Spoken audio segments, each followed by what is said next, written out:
maligayang pagdating sa The 13th Scream. Mag-subscribe ka na at i-click ang bell icon. Isa, dalawa, tatlo, hanggang sa ikalabintatlo. Makinig ka,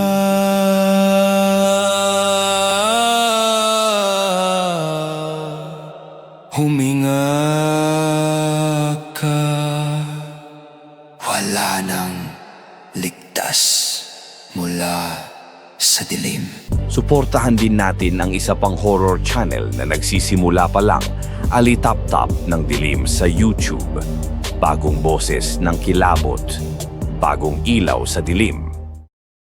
Madaling araw na, lampas 2:00, nang marating namin ang matarik at paikot-ikot na kalsada papunta sa probinsya.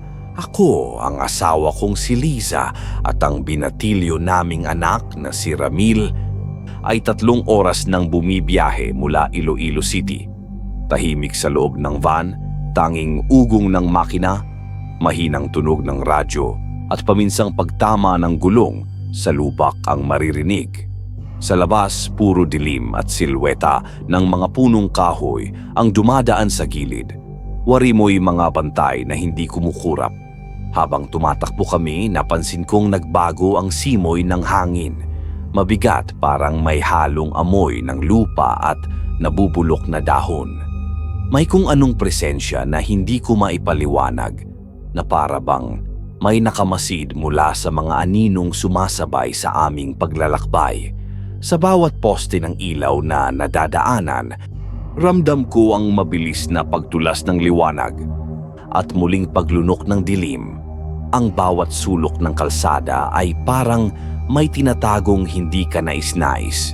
Mga aninong mabilis dumaan sa gilid ng paningin na kapag lingunin mo, wala na. Pumasok kami sa isang bayan na hindi ko matandaan sa mapa.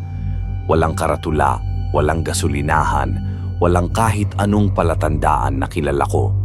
Ang ilang nakasinding poste ng ilaw ay tila nagpapakita ng kalyeng matagal nang hindi nadaanan. Tinutubuan ng damo sa gilid at may mga bahay na nakapinid ang pinto't bintana. May ilang bahay na tila may ilaw mula sa loob, ngunit napansin kong sobrang dilim ng mga bintana, animoy walang laman. Sa kalsada may mga basurang tila tinangay lang ng hangin at iniwan doon. Walang aso o pusa, walang bata, walang ingay maliban sa aming van. Shortcut daw to papuntang San Joaquin, sabi ni Liza habang nakatitig sa phone niya. Sinusubukang tingnan ang mapa, pero wala namang signal mula pa kanina.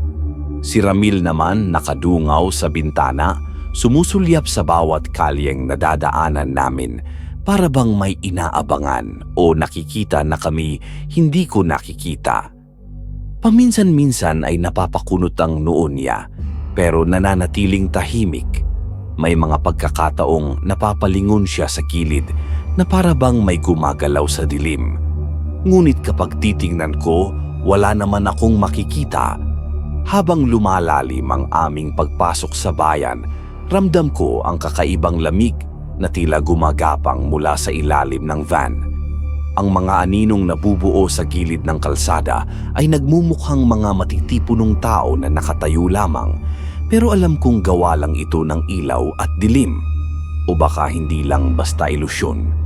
Pagliko namin sa isang kanto, biglang bumungad ang liwanag mula sa isang maliit na kainan. Maliwanag ang loob, maayos ang pintura, at may karatulang nagpapahiwatig na bukas ito, may espesyal ngayong gabi. Sa oras na yun, parang iyon lang ang may buhay sa buong bayan. Ang puting kurtina ay maayos na nakalambitin at sa loob tila may anino ng taong abala sa paghahanda. Sa labas may amoy ng inihaw na karne na parang humahaplos sa ilong. Tinutulak ang bituka naming maghanap ng pagkain. Gutom na si Ramil.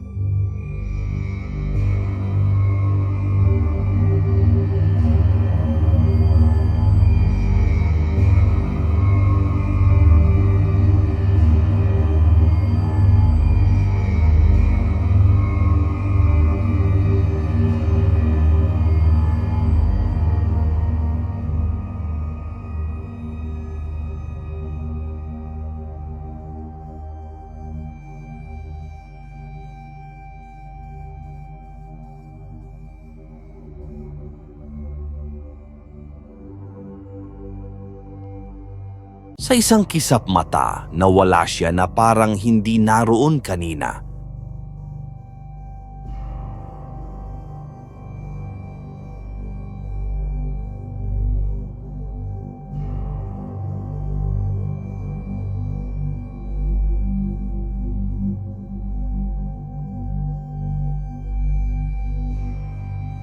Ang liwanag mula sa karinderya ang tanging imbitasyon na tila hindi namin matanggihan. Pumarada ako sa harap ng karinderya at agad bumungad sa amin. Ang nakakasilaw na liwanag mula sa loob, tila sumasampal sa mga mata namin matapos ang mahabang biyahe sa madilim na kalsada. Sa labas, tahimik ang buong kalsada. Walang ibang sasakyan, walang dumadaan, at wala ni isa mang tunog maliban sa mahinang ugong ng makina ng van na unti-unti kong pinatay. Ang malamig na hangin ay may daladalang amoy ng usok at inihaw na karne. Pero may kakaiba dito. May bahid na metalikong amoy na nagpaangat ng balahibo ko. Bumaba kami at habang papalapit sa pintuan, naririnig ko ang mahinang langit-ngit ng bisagra tuwing tatama ang hangin. Sa labas ng pintuan may lumang banig na tila bagong linis pero may mga mantsang kulay kayumanggi na parang matagal nang nakabaon sa hibla nito. Ang paligid ng karinderya ay tila patay. Lahat ng tindahan sa tabi ay sarado. Mga bintana ay nakapinid at may mga kurtinang nakatakip na parang ayaw magpakita ng kahit anong ilaw mula sa loob. Pagpasok namin, sinalubong kami ng isang lalaking payat na parang butot balat. Maputla ang kutis na animoy, matagal nang hindi naarawan. Nakaitim na polo na may kupas na logo ng karinderya. Sa dibdib at apron na may iba't ibang mantsya, may bago at basa pa. May iba namang tila matagal nang natuyo. Nakangiti siya sa amin pero halatang pilit ang kurba ng labi. Ang ngiti ay hindi umabot sa kanyang mga mata na matalim at tila hindi kumukurap para bang sinusuri ang bawat galaw namin. Sakto kayo, wika niya sa mababang boses na parang may bigat sa bawat pantig. May espesyal kami ngayong gabi. Nagkatinginan kami ni Liza, pareho naming naramdaman ng bigat ng kanyang sinabi. Pero bago ko pa mabigyang linaw ang kutob ko, ngumiti si Ramil at nagsabi, "Pa, gutom na ako." Kaya't sumunod kami at umupo sa isang mesa sa gitna ng karinderya. Habang naglalakad papunta sa mesa, napansin ko ang paligid. Ang sahig ay tila bagong wax. Kumikintab sa ilalim ng puting ilaw mula sa kisame. Ang mga mesa at upuan ay gawa sa kahoy na mukhang bago. Pero kapag hinawakan, ramdam mo ang gaspang sa gilid, parang tinapal lang ang barnis sa ibabaw para magmukhang bago. Sa mga dingding, nakasabit ang ilang lumang retrato ng bayan, mga larawan ng pista, palengke, at mga taong masayang nagkakainan. Ngunit sa ilan sa mga larawang iyon, may mga bahagyang aninong nakatayo sa likod ng mga taong nakangiti, mga hugis na parang hindi dapat naroon. Tahimik ang loob ng karinderya. Walang ibang customer at tanging tunog ng kutsilyo na tumatama sa chopping board. Mula sa kusina ang naririnig paminsan-minsan. Minsan ay maririnig mo rin ang tunog ng tubig na tila pinipiga mula sa isang basahan. Pero mabilis din itong natatabunan ng katahimikan. Napansin kong sa bawat ilang minuto, napapatingin sa amin ang lalaking bantay. Hindi ito basta simpleng tingin. Ito'y nakapako parang binabasa ang laman ng kaluluwa mo. At sa tuwing magtatama ang mga mata namin, ngingiti siya ng bahagya, hindi para batiin, kundi para ipaalala na alam niya kung nasaan kami at wala kaming ibang mapupuntahan. Umupo siya sa may counter, pinagmamasdan kami habang pinupunasan ng isang baso. Ang kanyang mga daliri ay mahahaba at sa ilang pagkakataon, tila masyadong matalim ang hugis ng kanyang mga kuko. para sa isang ordinaryong tao. Ang bawat pagpunas niya ay mabagal, parang walang balak matapos. Inilapag niya ang baso, saka siya lumapit sa amin. Dala ang isang maliit na menu na tila bagong imprenta, ngunit may kakaibang amoy. Parang papel na nabasa ng dugo at pinatuyo. "Sigurado akong magugustuhan ninyo ito," sabi niya. Itinuturo ang nakasulat na espesyal ngayong gabi. Wala itong malinaw na pangalan ng ulam, tanging simpleng paglalarawan lamang. Mainit, malasa at sariwa. Habang binabasa ko iyon, ramdam ko ang malamig na hangin na tila dumaan sa batok ko at sa gilid ng paningin ko. Parang may dumaan na anino sa labas ng bintana. Dumating ang pagkain ng mas mabilis kaysa inaasahan, na para bang may nakahanda na para sa amin bago pa kami umupo. Mainit pa ang usok na umaakyat mula sa plato, bumabalot sa ilong at bibig namin, humahalo sa malamig na amoy ng karinderya.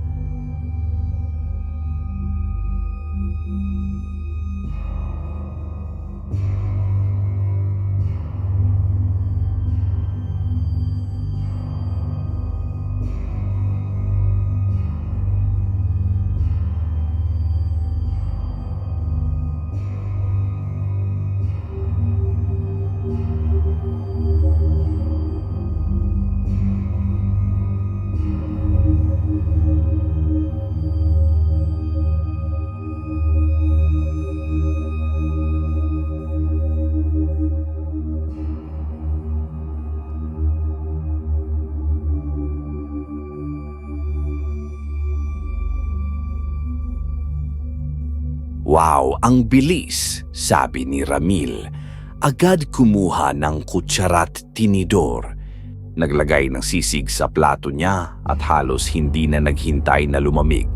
Si Liza ay sumunod, halatang gutom na rin. Kita ko sa mukha nilang dalawa ang pagod at pananabik matapos ang mahabang biyahe. Tinikman ko ang sisig, malasa. Pero may kakaiba sa pagkakatexture ng karne. Malambot, oo, pero may hiblang tila hindi galing sa baboy.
Ang bawat bagsak ng kutsilyo sa chopping board ay mabigat at mabagal. May tunog na parang hinihiwa, ay mas makapal at mas matigas kaysa dapat. Pinilit kong huwag magpahalata. Pinagmasdan ko ang mangkok ng sabaw. Sa ilalim ng malinaw na sabaw, may pirasong karne na tila may nakadikit pang litid. Tinusok ko ng kutsara at nang bahagya itong lumutang, napansin ko ang isang hugis na parang kuko ng tao. Mabilis ko itong binitawan, umaasang na malikmata lang ako. Bumalik ang tingin ko kina Liza at Ramil. Patuloy pa rin silang kumakain, abala sa pagtikim at sa pag-uusap tungkol sa lasa ng ulam. Samantalang ako, ramdam ko na ang malamig na sensasyong gumagapang sa batok ko. At unti-unting bumibigat ang hangin sa paligid namin. Parang may invisible na presensya na unti-unting lumalapit sa amin, nakikinig, at naghihintay ng tamang oras para kumilos. Habang patuloy silang kumakain, Pakiramdam ko ay may kulang sa sisig na nasa harap ko. Malasa nga pero may bahagyang pait na sumasabay sa alat at mantika sa bawat subo. Naalala kong mas sumasarap ang sisig kapag may patak ng kalamansi, isang asim na nagbibigay balanse sa mantika. Hinanap ko sa mesa ang maliit na platito na karaniwang may kalamansi pero wala. Luminga ako sa paligid, baka nakalagay sa ibang mesa o nakalimutang ilagay, ngunit wala akong makita kahit isa. Ang ibang mesa ay malinis, parang hindi pa nauupuan maghapon. "Kuya, may kalamansi ba kayo?" Tanong ko sa bantay, bahagyang nakataas ang boses para marinig niya sa counter. Dahan-dahan siyang umiling na para bang may bigat ang bawat galaw ng kanyang ulo. "Wala, sir," sagot niya, mababa at mabagal ang tono. "Hindi na kami gumagamit niyan. Masarap yan kahit walang kalamansi." Ngumiti siya, ngunit hindi ito pangkaraniwang ngiti. Parang may tinatagong ibig sabihin. May kumpiyansang alam niyang hindi ko basta-basta tatanggapin ang sagot niya. Sa sandaling iyon, parang tumagal ang tingin niya sa akin. Sapat para maramdaman ko na sinusukat niya ang bawat reaksyon ko. Ang mga mata niya matalim at tila mas maliwanag kaysa dapat sa ilalim ng ilaw ay parang humihiwa sa balat at sumisilip sa laman. Naalala ko na may ilang piraso pa akong kalamansi sa maliit na cooler sa van kasama ng mga baon naming prutas. Tumayo ako mula sa mesa at bago pa makapagsalita si Liza o Ramil, sinabi ko na lang, "Kukuha lang ako sa sasakyan." Pag-ikot ko, ramdam ko ang bigat ng tingin ng bantay sa likod ko. Halos sinusundan ang bawat hakbang ko palabas ng pinto. Parang binibilang niya ang bawat segundo na wala ako sa loob. Pagbukas ng pintuan ng karenderya,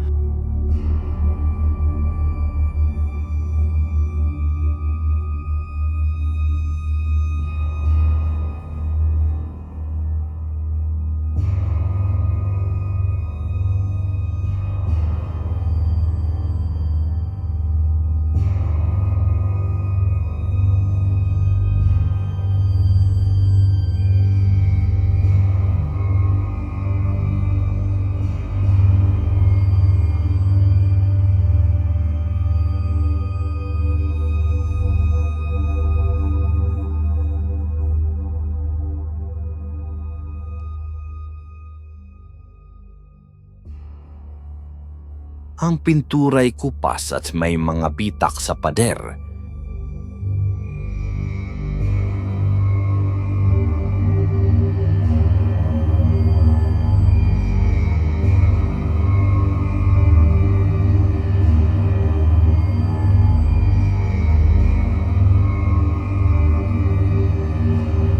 Kinuha ko ang maliit na supot ng kalamansi at habang inaayos ito sa kamay ko, bigla kong narinig ang mahinang kaluskos mula sa gilid ng kalsada. Parang yabag ng paa sa lupa, mabagal pero palapit. Napalingon ako agad pero wala kong nakita. Tanging anino ng mga puno na gumagalaw sa ihip ng hangin. Hinintay ko ng ilang segundo, pinakiramdaman kong mauulit. Tahimik, ngunit sa ilalim ng katahimikan, parang may bahagyang ugong na hindi ko maipaliwanag na lalong nagpabigat sa dibdib ko. Ramdam ko ang malamig na kilabot na unti-unting gumagapang mula batok ko pababa sa aking likod. Isinara ko agad ang pinto ng van at habang hawak-hawak ang kalamansi, nagsimula akong bumalik sa karenderya. Ngunit sa bawat hakbang parang may humahabol sa akin, hindi sa tunog, kundi sa pakiramdam na hindi ako nag-iisa sa madilim na kalyeng iyon na parang may humihinga sa mismong batok ko. Pagbalik ko sa loob ng karenderya, agad akong sinalubong ng dalawang bagay. Ang amoy ng mainit na pagkain na kanina pa umaakit sa amin at ang malamig, hindi kumukurap na titig ng bantay mula sa counter. Parang humaba ang pagitan ng bawat hakbang ko pabalik sa mesa At sa bawat iglap, ramdam ko ang pagsubaybay ng kanyang mga mata. Hindi siya gumagalaw pero para bang lahat ng liwanag sa paligid ay nakatuon sa kanya. Umupo ako. Marahan kong inilapag ang kalamansi sa gilid ng plato at dahan-dahan kong kinuha ang sisig sa harap ko. Habang hawak ko ang maliit na prutas, napansin ko ang bahagyang pagtaas ng kilay ng bantay. Ang ngiting halos hindi gumagalaw ang labi at ang bahagyang pagtango na tila sinasabi niyang alam niya kung ano ang susunod na mangyayari. Pinisil ko ang kalamansi. Sa unang patak pa lang, nagbago ang lahat. Ang dating ginintuang mantika na kumikintab sa ibabaw ng sisig ay biglang nagkulay abo, parang tinakpan ng usok. Ang malutong at makatas na karne ay nagsimulang magbago ng hibla. Naging magaspang, pumusyaw, at may namuong dugong kumukulo sa ibabaw. Mula sa gilid ng plato may gumulong na maliit na bagay at tumigil sa mismong harap ko. Tumigil ang mundo ko nang makita ko kung ano iyon, isang daliri, maputla, bahagyang gusot ang balat, may buong kuko pa, at sa pagitan ng kuko at balat may bahid ng tuyong dugo. Nanlamig ang buong katawan ko, para akong binuhusan ng yelo mula ulo hanggang paa. Ang batok ko'y tila kinapitan ng malamig na kamay at bawat pintig ng puso ko ay umalingaw-ngaw sa tenga ko. Mabilis kong tinignan si Liza at Ramil. Patuloy pa rin silang kumakain, abala sa pagsubo, walang kamalay-malay sa pagbabagong nakikita ko. Ang bawat nguya nila ay parang mabagal sa paningin ko at ang tunog ng pagnguya ay nagiging basag at basa. Sa akin lang ba ito? Ako lang ba ang nakakakita? Ako lang ba ang nakakaramdam? Marahan kong inilapit ang plato sa ilong ko at doon ko tuluyang naramdaman ang totoong amoy, malansa, mabaho, nakakasulasok. Parang pinaghalong dugo na nagsimulang mamuo at karne na iniwang nakatiwangwang sa ilalim ng araw hanggang mabulok. Sa bawat hinga, parang may gumagapang na asim at alat sa loob ng bibig ko kahit hindi ko nilulunok. Mula sa counter, tumango ang bantay. Mas malalim na ang ngiti. Bahagyang yumuko na parang nagbibigay pugay. Masarap, di ba? Bulong niya, sapat lang para ako lang ang makarinig. Ang boses niya ay mababa at parang may kasamang tunog ng basang tela na pinipiga. Sa gilid ng kanyang bibig, may kumikintab na mapulang likido. Dumaloy ito pababa sa kanyang baba, mabagal at malinaw sa ilalim ng ilaw. Sa sandaling iyon, alam kong huli na para sa amin. Nakakain na sina Liza at Ramil ng hindi dapat at wala akong ideya kung ano ang magagawa ko para maibsan ang takot na unti-unting lumalamon sa akin. Nakatitig pa rin ako sa bantay.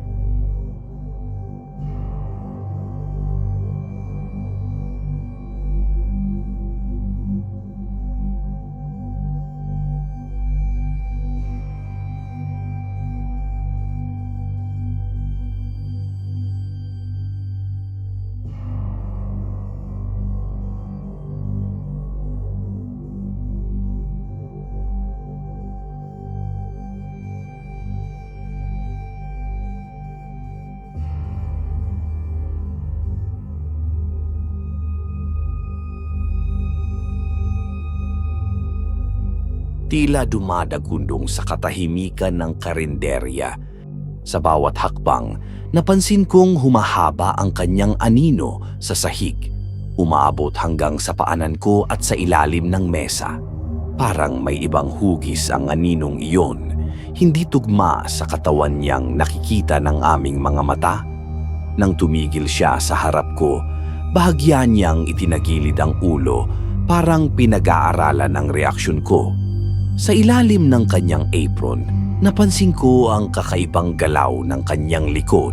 May mga umbok na gumagalaw sa ilalim ng balat, parang may buhay sa ilalim nito. Tumataas bumababa ang mga umbok na iyon, sabay sa mabagal na tunog ng kanyang paghinga. unti-unti may narinig akong tunog. Isang malutong at nakakadiring tunog na parang balat na hinihiwa mula sa loob. Sumunod ang isang basag at basang tunog na parang hinahawi ang laman. Sa isang iglap, bumuka ang kanyang likod at mula roon ay lumitaw ang mahahabang pakpak na kulay itim. Ang balat nito ay manipis, halos translucent, at sa ilalim ng liwanag ay kita ang mga ugat na nagdadala ng malamlam na pulang liwanag. Ang amoy na sumabay dito ay matindi, parang pinaghalong panis na dugo at nabubulok na karne na matagal nang nakatago. Ramdam ko ang bigat ng hangin. Ang dating amoy ng mantika at pagkain ay napalitan ng baho ng kamatayan. Sa bawat pag-ikot ng kanyang mga pakpak, umuugong ang hangin sa paligid at may malamig na dampi na parang galing sa kuweba. Hindi lahat ng kumakain dito ay umalis. Sabi niya, mababa ang boses at parang may kasamang huni ng hayop. Kasabay nito, ngumisi siya ng malapad. Kita ang hanay ng mahahaba at matutulis na ngipin na hindi pantay, parang ginawa para magpunit ng laman. Mula sa gilid ng aking paningin, nakita ko si Lisa na napahinto sa pagkain. Ang tinidor niya ay nakabitin sa ere at ang mga mata niya ay unti-unting lumalaki sa gulat. Si Ramil naman ay dahan-dahang inilapag ang tinidor sa plato. Ang kamay niya ay bahagyang nanginginig. Walang nagsalita pero lahat kami ay ramdam ang iisang katotohanan. Wala na kami sa ligtas na lugar. Ang ilaw sa loob ng karinderya ay tila lumamlam. Parang kinain ng dilim ang dating maliwanag na paligid. Ang bawat sulok ay tila may gumagalaw at mula sa labas ng mga bintana may mga aninong dumaraan. Masyadong mabilis para makita ng malinaw, ngunit sapat para malaman mong hindi ka nag-iisa. Ang presensya na bumalot sa amin ay mabigat at nakakapigil ng hininga, isang presensya na nagsasabing, hindi kami makakaalis ng walang kapalit. Nauna akong tumayo, hinila ko si Liza at si Ramil palayo sa mesa. Wala nang tanong, wala nang paliwanag.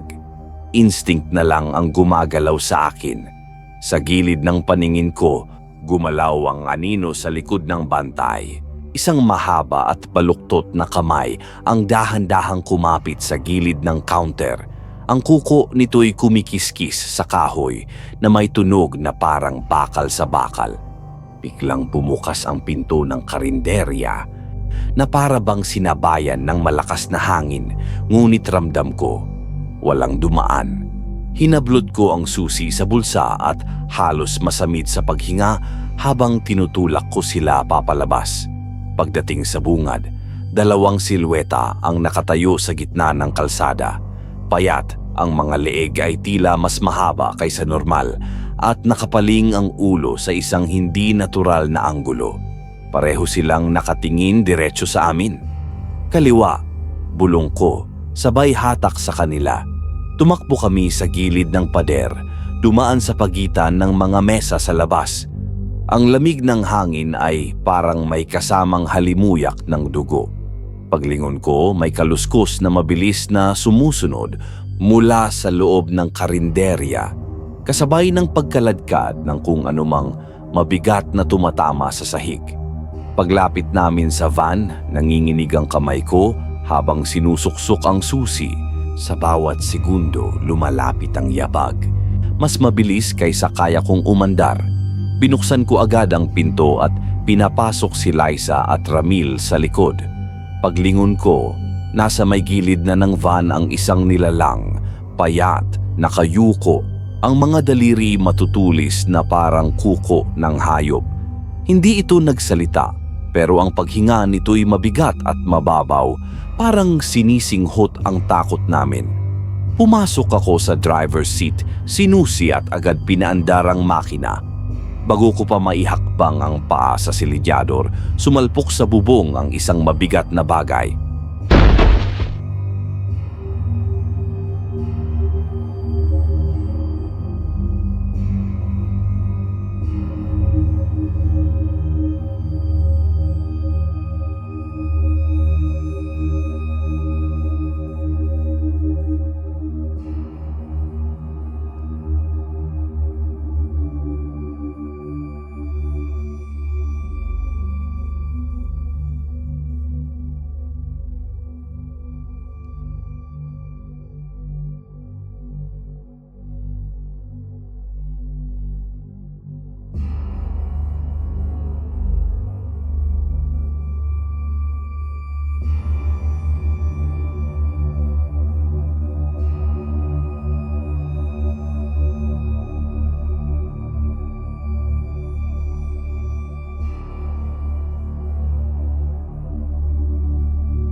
Sumulpot mula sa kanan ang isa pang nilalang at bumangga sa pinto ng van. Umindayog ang van, halos mapatid ang kontrol ko sa manibela. Dinikit ko sa kaliwa, halos kumayod sa gutter para maiwasan ang kasunod na bangga. Sa gilid, gumuhit ang mahahabang marka, parang kalmot ng bakal sa bakal. Sa unahan, may lumang tricycle at mga kahon na nakaharang sa kalsada, parang sinadya. Kinabig ko pa kaliwa, halos sumayad sa gilid ng kanal. Sumigaw si Liza, kumalabog ang mga upuan sa likod. Tumama muli ang isang mabigat na yabag sa bubong, mas malapit sa windshield. Saktong pagbalik ko ng manibela sa gitna, may aninong tumalon mula sa poste at kumapit sa gilid ng driver's window. Kita ko ang mata nito, dilaw, may manipis na itim na bilog, at walang anino ng tao. Inangat nito ang kamay at tumama ang matutulis na kuko sa salamin na nagbitak na parang sapot. Piniga ko ang gas, humahataw sa kalsada na paliko-liko. Sa rear view, nakita kong dalawa pang nilalang ang sumusunod. Isa'y tumatalon sa mga bubong, isa'y tumatakbo sa gitna ng kalsada. Sa dibdib ko, humahataw ang pintig ng puso, halos sumabog sa kaba. Sa dulo ng kalsada, may mahina pero totoong ilaw ng barangay. Konti na lang, bulong ko, hindi ko alam kung para sa kanila o sa sarili ko. Sa ibabaw, may isang huling hampas na kumaladkad sa bubong bago tuluyang nawala. Hindi na ako lumingon. Pinilit kong tuwirin ang takbo habang ang dilim sa paligid ay bumabalik at sa malayo naririnig ko pa rin ang yabag sa kalsada.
Mula sa taas, may mabigat na tumama sa bubong.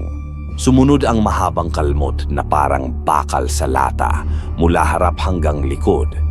Napangiwi ako at kinagat ang labi, pinilit panatilihing tuwid ang manibela. Sa sulok ng salamin, may isang nilalang na nasabit sa gilid ng van. Ang mga daliri ay nakakapit sa gilid ng bintana at sa kaunting liwanag mula sa dashboard, kumislot ang dilaw nitong mga mata. Hindi ito nagsasalita, Wala itong kailangan sabihin. Naroon ang gutom sa mismong hinga nito. Kinabig ko ang manibela pakaliwa. Mabilis na swerve, sabay preno at biglang piga ulit ng gas. Kumaskas sa poste ang kanan naming gulong. Umalog ang buong loob. Nabitiwan nitong nakakapit ang pagkakahawak at gumulong ito sa kalsada. Pero sa rear view ay nakita kong tumayo pa rin, parang walang naramdaman. Sa unahan may isa pang set ng mga harang. Lumang tricycle na nakahilis, mga kahon na nakakalat sa gitna, at isang troso na parang nahulog mula sa kung saan. Walang oras para isipin kung aksidente iyon o bitag. Kinabig ko pakaliwa, halos sumayad ang gulong sa gilid ng kanal.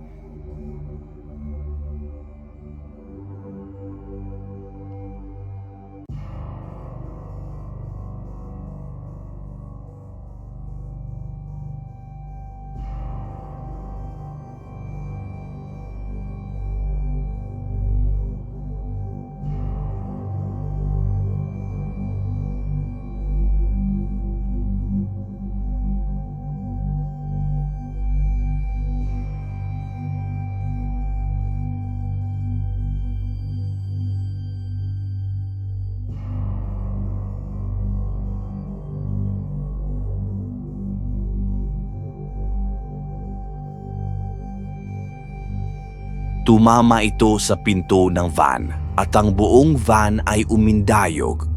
Muntik ko nang mabitawan ang manibela. Mabilis kong dinikit ang takbo sa kaliwa, halos kumayod na sa gutter para lang maiwasan ang kasunod pang bangga. Sa gilid, gumuhit ang mahahabang marka sa pintura, 3 malalalim na guhit, parang kalmot ng bakal sa bakal. Nasa dulo ng dila ko ang sigaw pero nilunok ko baka iyon ang magpaiyak sa aming lahat. Isang saglit, isang napakaikling saglit na hindi ko napansin na bahagyang nakababa ang bintana ng van. Bago ko pa maitaas ang isang braso, payat, mahaba, matalim ang mga dulo ay sumuot at sumunggab sa braso ni Liza. Narinig ko ang sabay na hinga niya, isang basag na sigaw na pinilit niyang pigilan. Halos mahila siya palabas. Liza! Napakawala ako ng manibela para suggaban ang kamay niya. Sa gilid si Ramil ay buong lakas na itinulak ang bintana pataas. Pilit isinasara laban sa dumidikit na balat na parang goma. Ang kuko ng nilalang ay humagod sa loob ng pinto. Nag-iwan ng 3 guhit na bahagyang may tumutulong itim na likido. Nagkandong si Lisa kay Ramil para hindi mahila. Ako naman hinila ko siya pabalik ng buong lakas. Sa loob ng 3 o 4 na segundo, huminto ang mundo. Ako, siya at ang braso na parang buhawi na humahatak.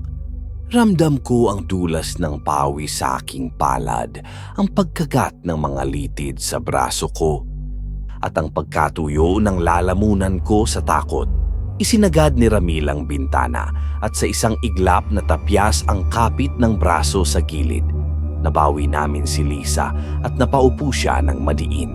Sa labas, ang nilalang ay kumaskas sa pinto at ang tunog ay parang kutsilyong kumikiskis sa bote. Bumalik ako sa manibela, halos mapatid ang hininga. Itinudo ko ang silinyador. Muli na namang sumalpok ang nasa bubong, 2 beses, 3 beses. Parang ritmong panggiba. Bawat hampas ay nagpapayuko sa akin, likas na reaksyon ng katawan para umiwas sa suntok na hindi mo nakikita. Sa kanan, ang kalsada ay lumuwang. Sa kaliwa, may bakanting lote na puno ng damo at tambak ng basura. Sa unahan, isang intersection na walang stoplight pero may nakasinding ilaw ng isang karatula, punit at kumakaway sa hangin. Sa mismong sandali ng pagliko, may isa pang anino ang tumalon mula sa poste at kumapit sa gilid ng bintanang malapit sa akin. Kita ko ang mata nito, manipis ang itim, dilaw ang paligid at sa liwanag ng dashboard, parang may maliliit na hiblang gumagalaw sa ilalim ng balat ng mukha nito. Itinaas nito ang kamay, tumama ang matutulis na dulo sa salamin at ang basag ay kumalat na parang sapot na unang pagkakataong nahipa ng hangin. Piniga ko ang gas, ikinambyo ko ng mas mababa para humatak at hinila ko ng bahagya ang manibela pakanan, isang matalim na swerve para ibitin ang nakakapit sa puwersa ng pag-ikot. Kumawala ang kapit at gumulong ito sa kalsada. Mula sa rear view, nakita kong tumilapon ang katawan pero ilang segundo lang ay gumapang itong muli. Parang ang mga buto ay goma na bumabalik sa pwesto. Sa malayo, isang mas maliwanag na bahagi ng daan papunta sa highway. Hindi pa iyon kaligtasan pero may pag-asang hindi ko mapigilan. Konti na lang, bulong ko, hindi ko alam o para sa sarili ko. Sa likod, narinig kong humigop ng hangin si Ramil, malalim at putol-putol. Parang sinusubukan niyang itono ang hininga sa ugong ng makina. Isang huling harang, parang barikada, ang nasa gitna ng kalsada bago lumabas sa highway. 3 sira-sirang upuan, isang baligtad na mesa, at isang drum na wala namang laman. Sa gilid nito may ulap ng alikabok na lumulutang. Hindi ako nagpreno. Kinabig ko ang manibela para suotan sa pagitan. Para akong naguukit ng linya sa kitid na espasyo. Kumaskas ang gilid ng van sa upuan. Umusok ang alikabok at mantika mula sa sahig. Mula sa bubong may huling tunog.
Isang maikling pagpikit.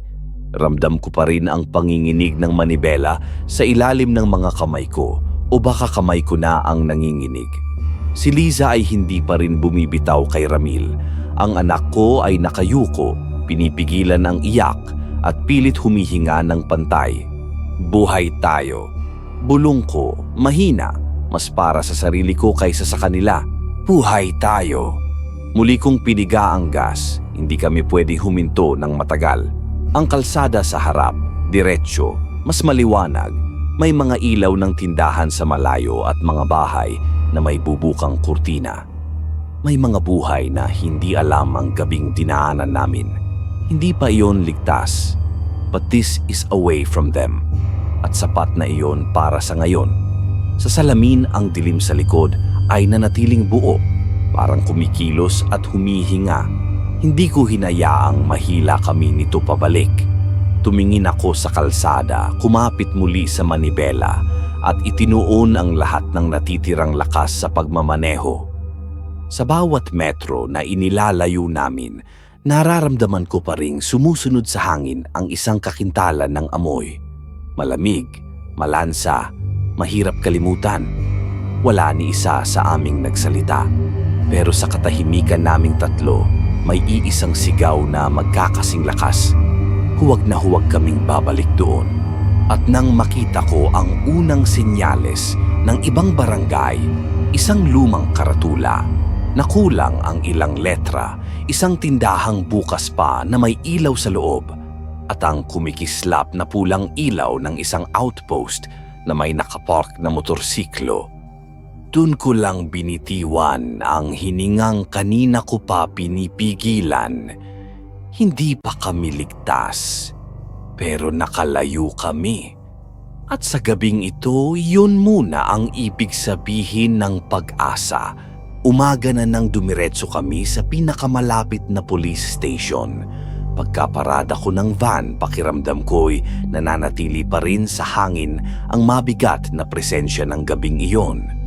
Ang mga kamay ko'y nanginginig sa manibela, parang ayaw bumitaw. Si Liza at Ramil ay parehong tahimik, halos hindi gumagalaw, pero sa mata nila ay naroon ang takot. Malalim at sariwa, parang sugat na hindi maghihilom.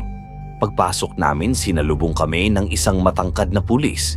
Malinis ang uniforme niya, maayos ang tikas, ngunit may kakaiba sa paraan ng pagtitig niya. Matalim, parang sinusuri hindi lang ang itsura ko, kundi pati kaluluwa ko. Ano pong maipaglilingkod namin? Tanong niya. Ngunit bago pa ako makasagot, nahuli ng mata ko ang mapusyaw na dilaw na kulay ng kanyang mga mata. Sa ilalim ng liwanag ng araw, tila kumikislap ang mga ito parang hindi likas sa tao. Inisa-isa kong ikwento ang lahat, ang pagkain sa karinderya, ang kakaibang lasa ng karne, ang patak ng kalamansi, ang paglabas ng daliri sa plato, at ang habulan na muntik nang magtapos sa aming kamatayan. Habang nagsasalita ako, napansin ko ang bahagyang pag-angat ng gilid ng labi ng pulis, isang ngiting pilit niyang tinatago. Nang matapos ako, tumango lang siya at inanyayahan kaming sumama sa opisina ng hepe para maitalaraw ng maayos ang insidente. Pagbalik ng grupo ng pulis mula sa briefing, sumama kami pabalik sa lokasyon ng karinderya. Tahimik ang biyahe. Tanging ugong ng makina at tunog ng gulong sa kalsada ang maririnig. Si Ramil ay nakadikit sa braso ni Liza at paminsan-minsan lumilingon si Liza sa bintana para bang may inaabangan. Ngunit pagdating doon, bumungad sa amin ang isang tanawing hindi ko kailanman malilimutan, ang magarang kainan kagabi. May mga ilaw na kumikislap at amoy ng bagong lutong pagkain. Ngayon ay isa na lang abandonadong gusali. Sirang pinto na nakalaylay, nabubulok na kahoy, basag na salamin at mga upuang nakatumba at natatakpan ng alikabok. Sa sahig may mga bakas ng tubig ulan na matagal nang natuyo.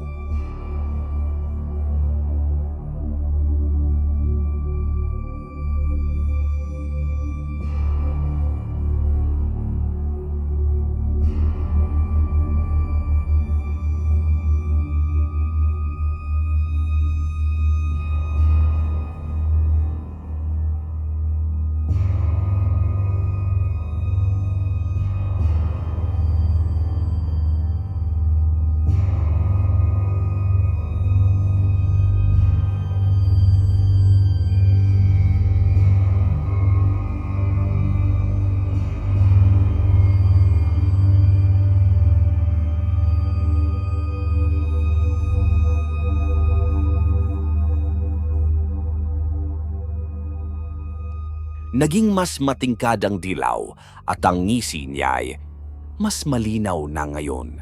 Sa isang iglap, bumalik ito sa normal, ngunit sapat iyon para alam kong hindi ako nagkakamali.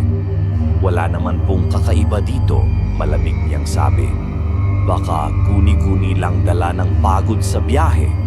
Walang umimik sa mga kasama niya, ngunit ramdam ko ang bigat ng tingin ng iba. May ilan sa kanila na parang alam ang katotohanan, ngunit pinipiling manahimik.